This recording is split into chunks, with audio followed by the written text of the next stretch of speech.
Good morning. My name's Will Hansen. I'm a new business sales manager with Xtreme Push. You're all very welcome to the Growth Festival today.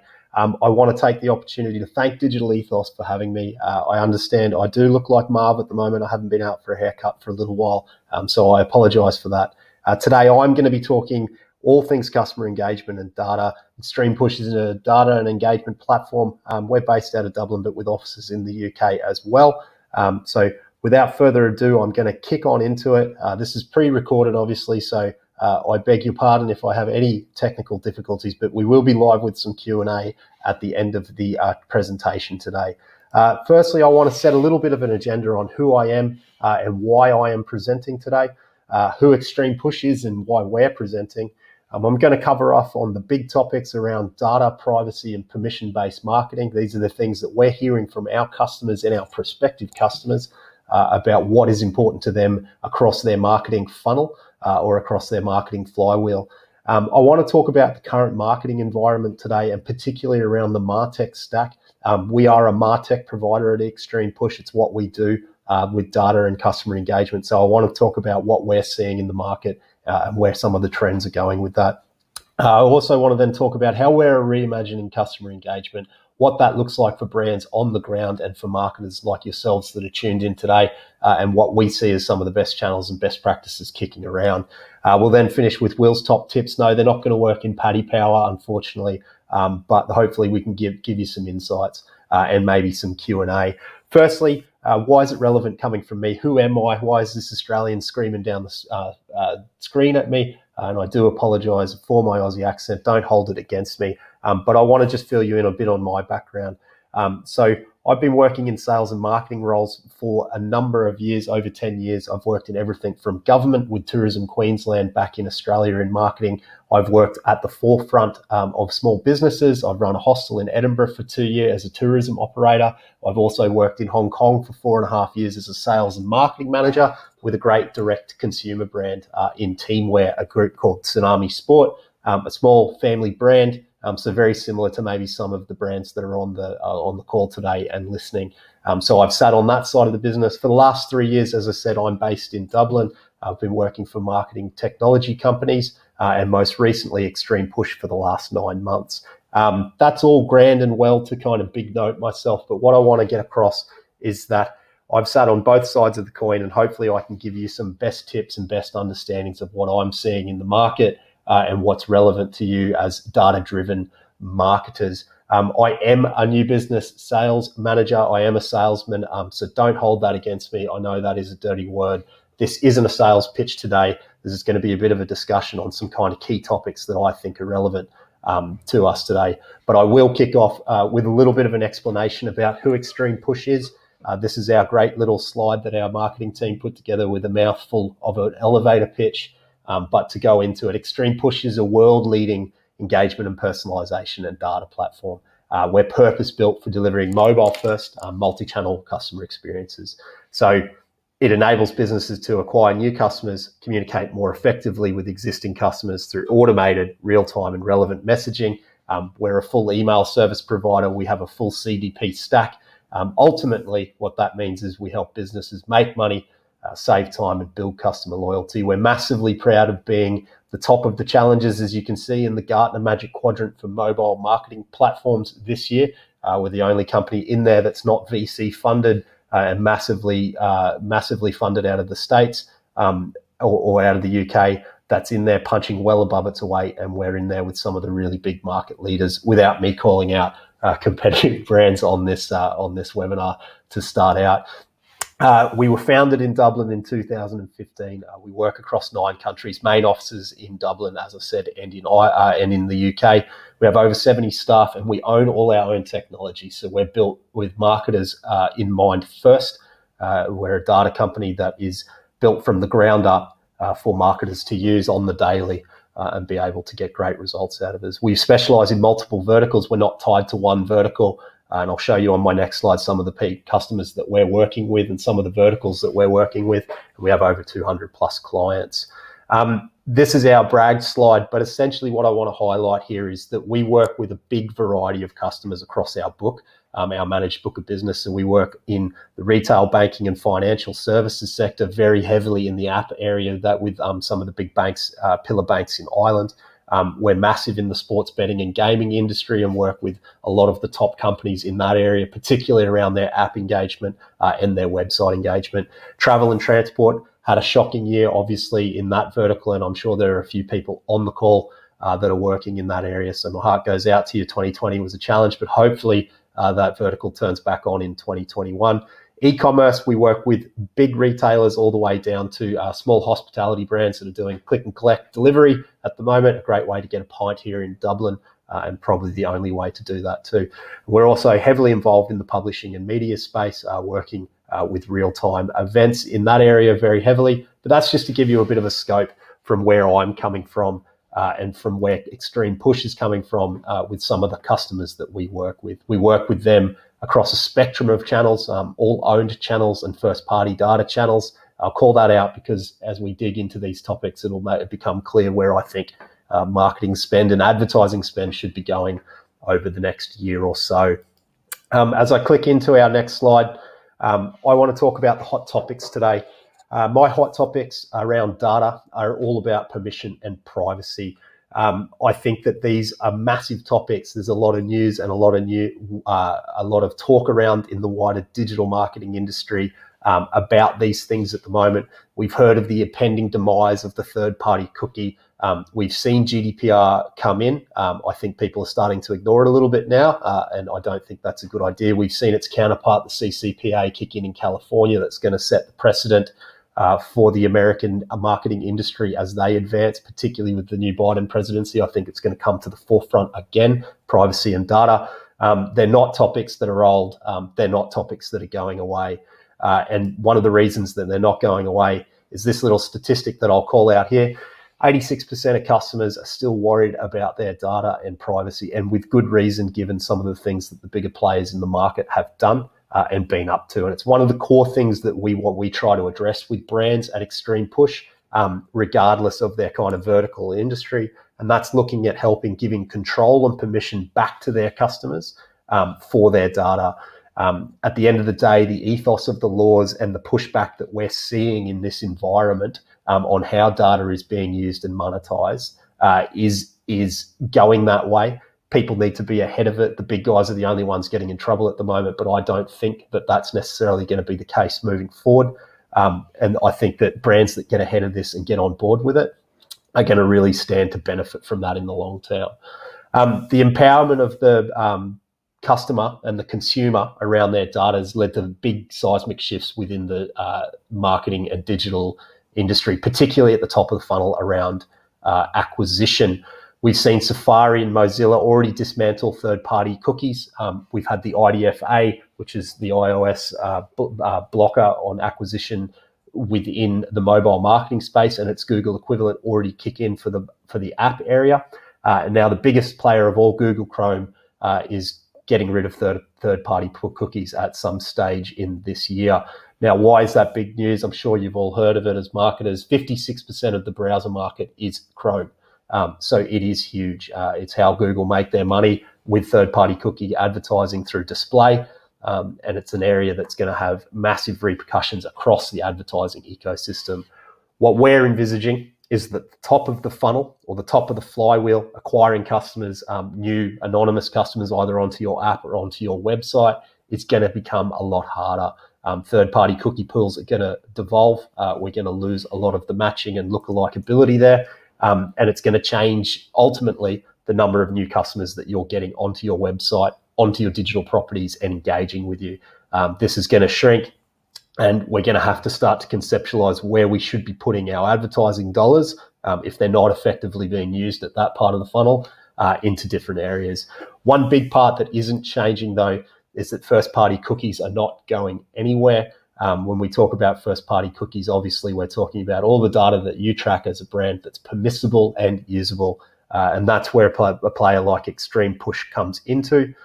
We talk regularly with our customers about building your own walled garden. Walled garden's the big buzzword at the moment that we throw around about guys like Facebook, Amazon, even Google. Really what it's trying to say is that these companies have made billions off customers' data. You as a smaller company can do the same, maybe not make billions first up. It'd be good to be Jeff Bezos, but obviously it's not going to happen overnight. But start to monetize the data points that you've got and start to understand your customers and build your own walled garden exactly like they have. Now, I'll call it out. I've worked in ad tech before. I think there's going to be some, so I've worked in ad tech in display marketing, particularly in social marketing. Now, sorry, I think that there's going to be some fun and funky things happening in the acquisition industry.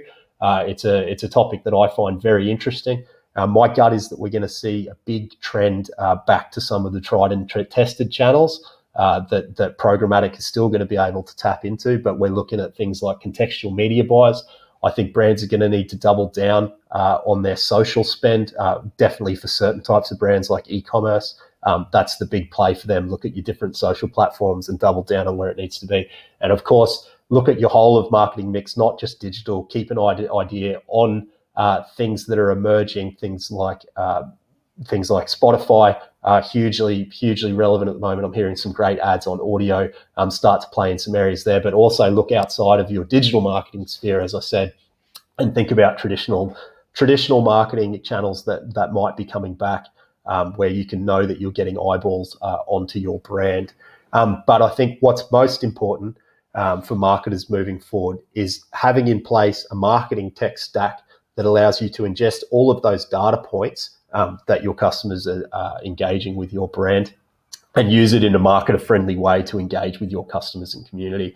Now, that's obviously my segue into my next piece about Xtreme Push and how we kind of envisage data. But firstly, I want to take all the marketers and all the tech and data analysts on this call and have a think about the current martech stack that your brand is working with.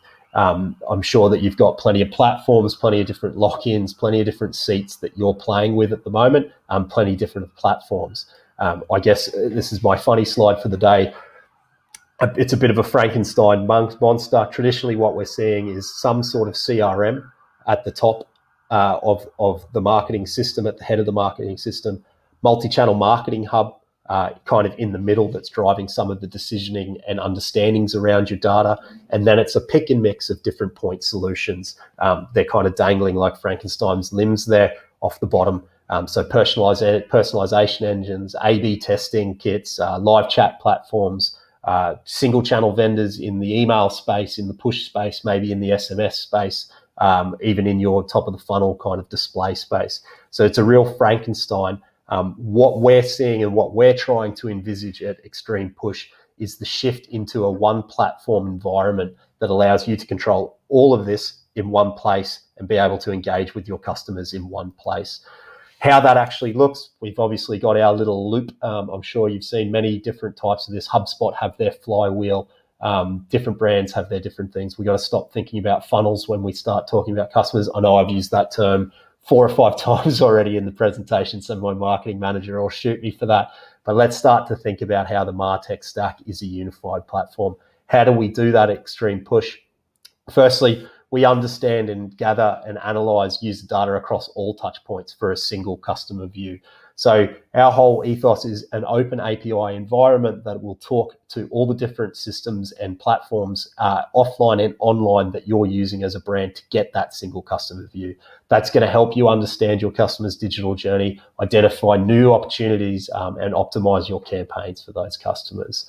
I'd also be looking heavily for a tech partner that can have all of your owned channels in one place. So I'm talking about email, SMS, push, social, potentially location, anything that's owned data where you're engaging with your community.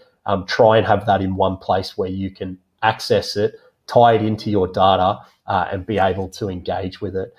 To intervene on the customer's journey, obviously, as it says here, nudging them towards whatever that goal is, but with real-time and right-time engagement. So using intelligent automation and hyper-personalization to drive results at scale. Don't love the word scale. That's an American way of saying drive lots and lots of revenue or drive lots and lots of things happening, but that's what we kind of get nowadays. Also, tying in loyalty is massively important. Understand the lifetime value of your customers. Be able to synthesize and work with the data that you're getting around your engagement to be able to deliver best-in-class messaging to your consumer.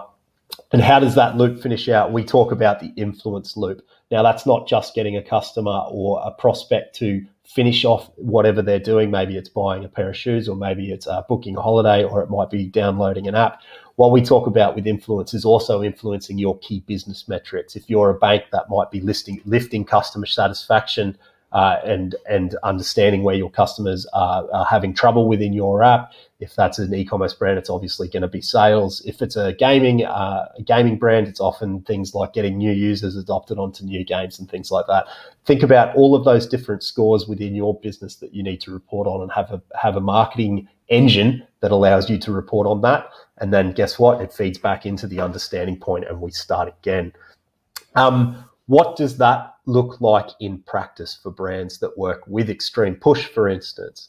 So we talk about a few different things. We talk about right and real-time marketing, okay, across channels. So this is an example of real-time marketing. Serena here is interested in politics and sport and lifestyle, and her best engagement is a web push notification.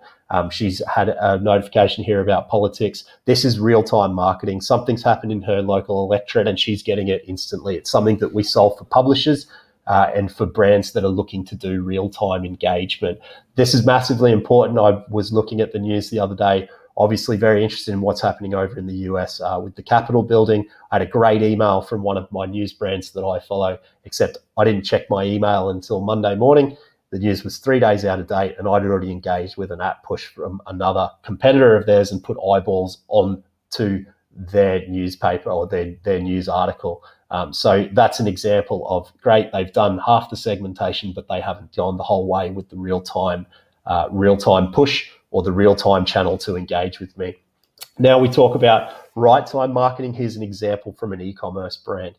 Right-time marketing, like real-time marketing, is taking those data points and making sure that they're actionable. So this user has possibly visited the website or maybe your app 2 weeks ago and hasn't engaged for a while. They've got a good lifetime value, so they're worth offering something to get them back, to get them buying.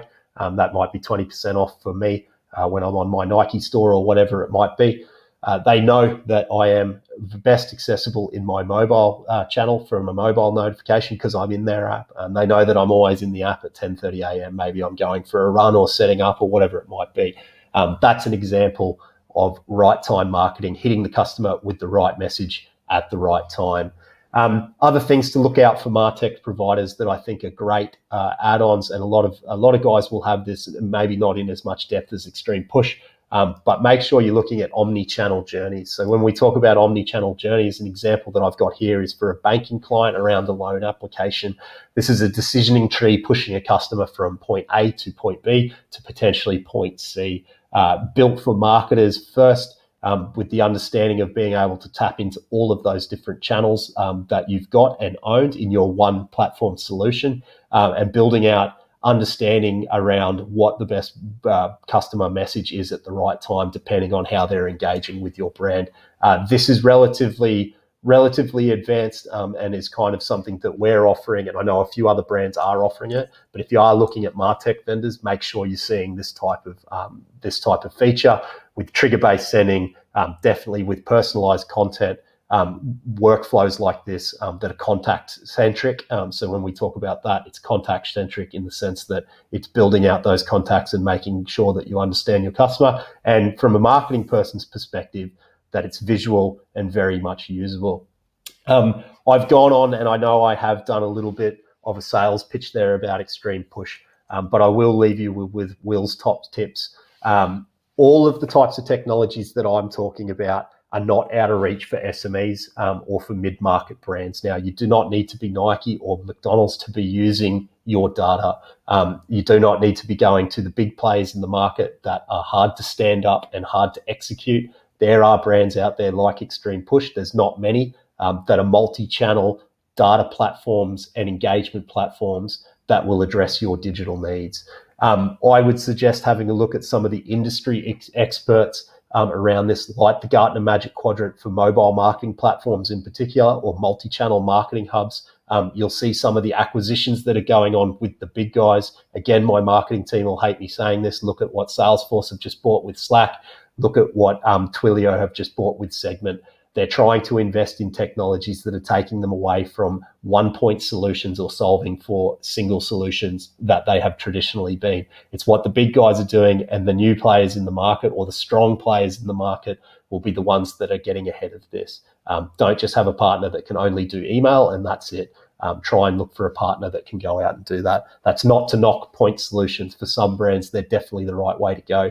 I'd also be talking on my next tip about looking at partners that have a roadmap and have more than one feature. So maybe they are just an email provider at the moment that you've worked with and you've got a great relationship with, but have a look at what they've got coming in their roadmap for your digital tech stack.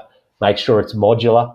So when I say that, make sure that you can pick and choose your channels as you like without having to pay a massive fee for that. Make sure that it matches what your company size can do. Talk to guys like your agencies, like Digital Ethos. They are perfect solutions that can tie into different tech relationships that they have and to steer you in the right direction as well. My last piece of advice is put privacy and permission at the front of your data and engagement strategies. There are big changes coming in this environment. We're going to be feeling it across there. There's going to be a double down, and I think there's going to be a reaction, and our people on the reach out stage from some of the bigger companies speaking will be touching on this, I am sure. It's going to actually put more power back into those brands' hands, which is not necessarily a good thing, maybe not necessarily a bad thing, but start to think about how you can diversify your digital economy. Look at your martech stack, but make sure that it's all driven around permission and privacy, because I think that's coming down the line for brands. Now, this is the end of my recording, but we'll have live Q&A after this. I'd love to hear some of your thoughts about what you think about the impending demise of third-party cookies and how it's going to change the digital marketing landscape, how you're going about building your own walled garden and your community. So anything that you want to ask me about data points, and then obviously best channel engagements and some of the tips that I'm seeing from brands with their channel engagements. Please ask any questions. Thank you for having me today. Thank you for Digital Ethos and the Growth Festival for having Xtreme Push. Massively proud to be able to have a chat and stand up with a platform like ours at an event like this. If you do have direct questions or want to talk about how we might be able to help, you'll be able to contact me off the list, and our details will be shared. So thank you very much, everyone. We'll talk soon.